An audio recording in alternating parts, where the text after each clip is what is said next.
Boy, nothing like a good bang on the bongo drums, eh? So, Dead Money is here again. Got some stories today of making amends with a fucking asshole who I used to hate. And we also got a bit of hands to go through from a real beating I took the other day, both mentally and financially, although I guess it's always like that. So first we begin with a weeknight at the Wynn. This happened a few weeks ago, and I've been meaning to talk about this, but too many other things were more important, but that is no longer the case. So it was a Tuesday, and there were only 2 tables going, but they both looked pretty good. Mine certainly was. Then I noticed on the other table a man who I hadn't seen for a while, but when I did, I became instantly disappointed with myself because so much time had gone by, probably at least a year, but I had spent no time thanking the good Lord for all the days that this person had not entered my field of vision. Sometimes when I'm just sitting around, I remind myself to be very thankful that at this moment I am not sick, I don't have a toothache or a sore throat. My body is simply functioning pain-free, and what's more beautiful than that? Because when it isn't, all you want to do is feel normal again. So that is why I stop and say that to myself sometimes, but I hadn't done so in regards to how great it was for not having to see this piece of shit.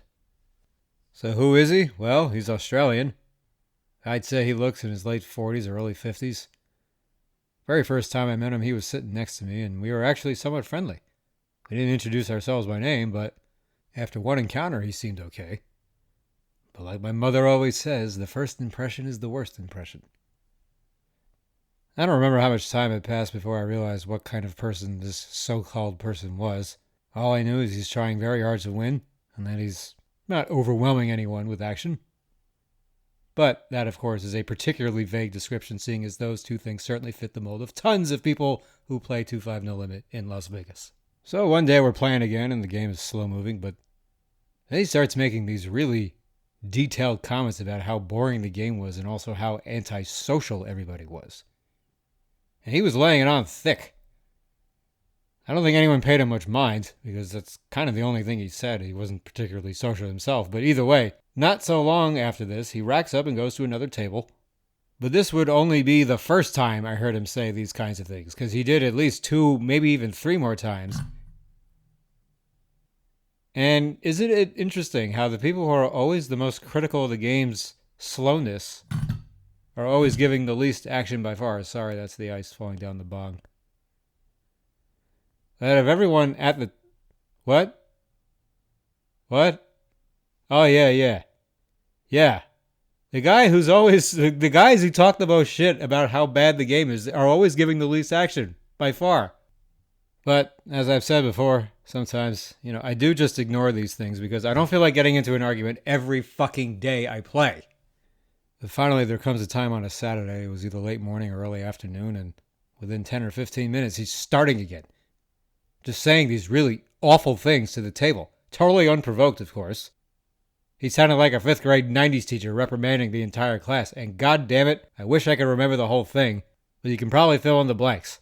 Just picture a man wearing a bucket hat with a thick Australian accent demeaning the shit out of a table full of men because no one has too much to say. And I finally gave it back to him. I don't remember everything I said, but I told him something like, "This is like the 5th time I've seen you do this. If you don't like the game, you can just table change. And if that's not enough, you can play in an entirely different casino too. But we do not owe you anything." Some people were laughing, others were just ignoring it. When I was giving it back, I noticed he didn't get squirmy or anything like what you often see people do when someone is finally at least trying to put them in their place. So, I don't know. He's probably got a lot of experience with this. But, whatever. I still felt better after doing that because fuck this asshole. He reminds me of that fucking idiot I mentioned in episode 1. You know, the one who was crying to us, and you guys, you can smile, you don't always have to be so serious. After we all committed the unholy sin of not laughing at his dim-witted joke that didn't make a drop of sense to anybody. I know that not everyone who comes to play poker is dead ass about competing and winning, and I recognize that just playing cards in general tends to make for a social environment.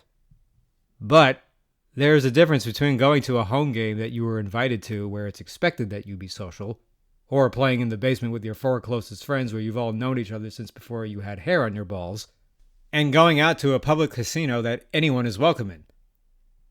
But some of these good-for-nothing motherfuckers are just so entitled that they genuinely think they have this unwritten right to demand that other people be talkative with them and basically serve them with what they came out for. They have themselves so high up in their own pedestal that they simply have no respect for the fact that some people are taking the game very seriously to the point where they might be trying to make a living at it, or even just the fact that maybe some people just don't feel like talking whether they care about winning or not. I mean, hello, asshole, are you claiming that you've never been in a situation where others were talking but you just had nothing to say for an extended period of time?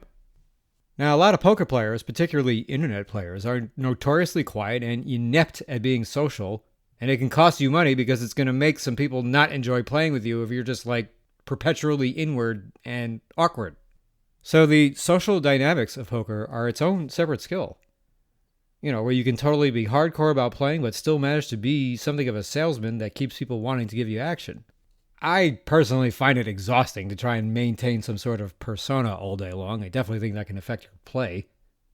But I try to just be cool, you know? If something comes up where I can crack some dry joke, I'll usually do it.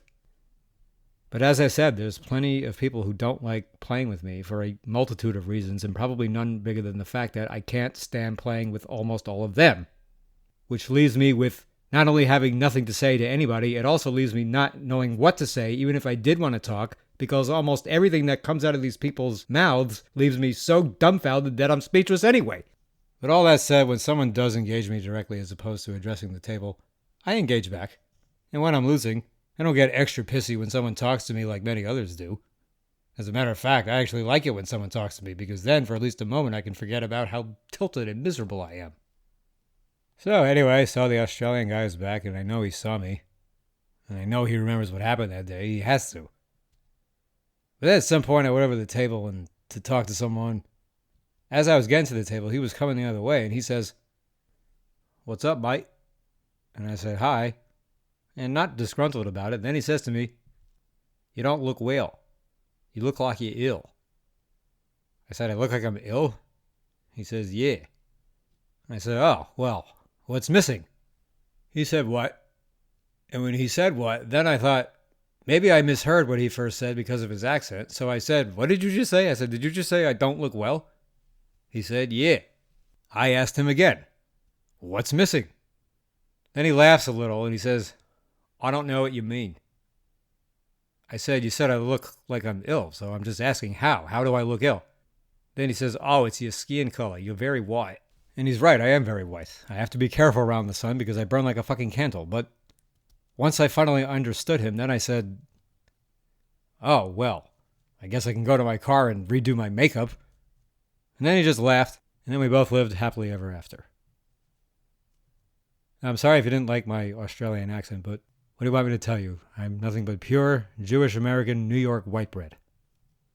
Now, that aside, I'm actually not sure if he was continuing to be a prick or if he was completely over everything that happened with us a couple years ago and was sincerely telling me he thought I didn't look well because of my skin complexion.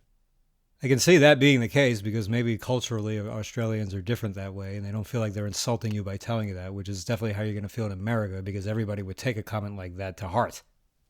When in actuality, maybe he was just trying to tell me something for my own well-being and maybe simultaneously insult me at the same time. So, you know, he could feel good about himself.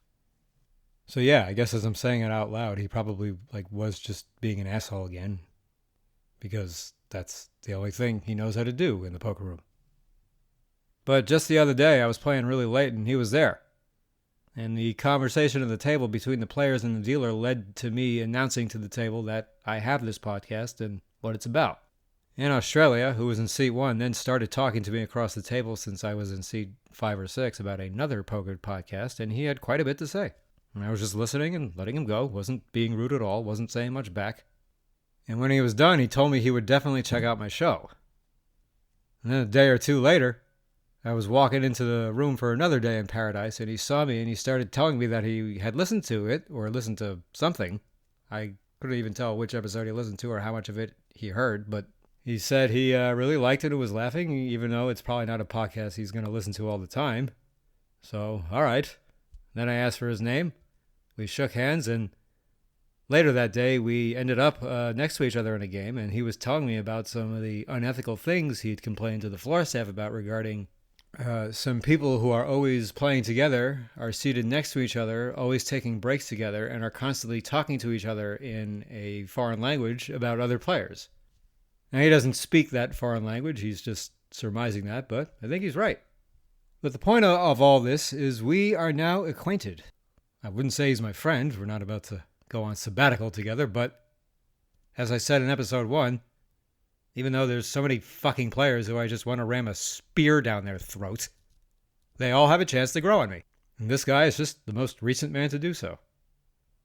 Act like a human being and treat me like one too, and there won't be any grudges for any previous wrongdoings. Now, in the off chance we actually do become friends, I'm sure one day we'll talk about our little incident from a couple years ago, and if and when we do, I'll say to him, look, man, I'm sorry about that, but I stand by what I was speaking up for. You can't just go into these public casinos and start lambasting everybody for not comporting themselves precisely to your ideals.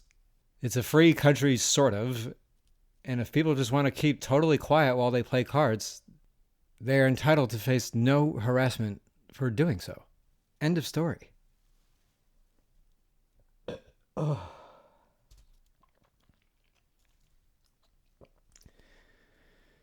I gotta start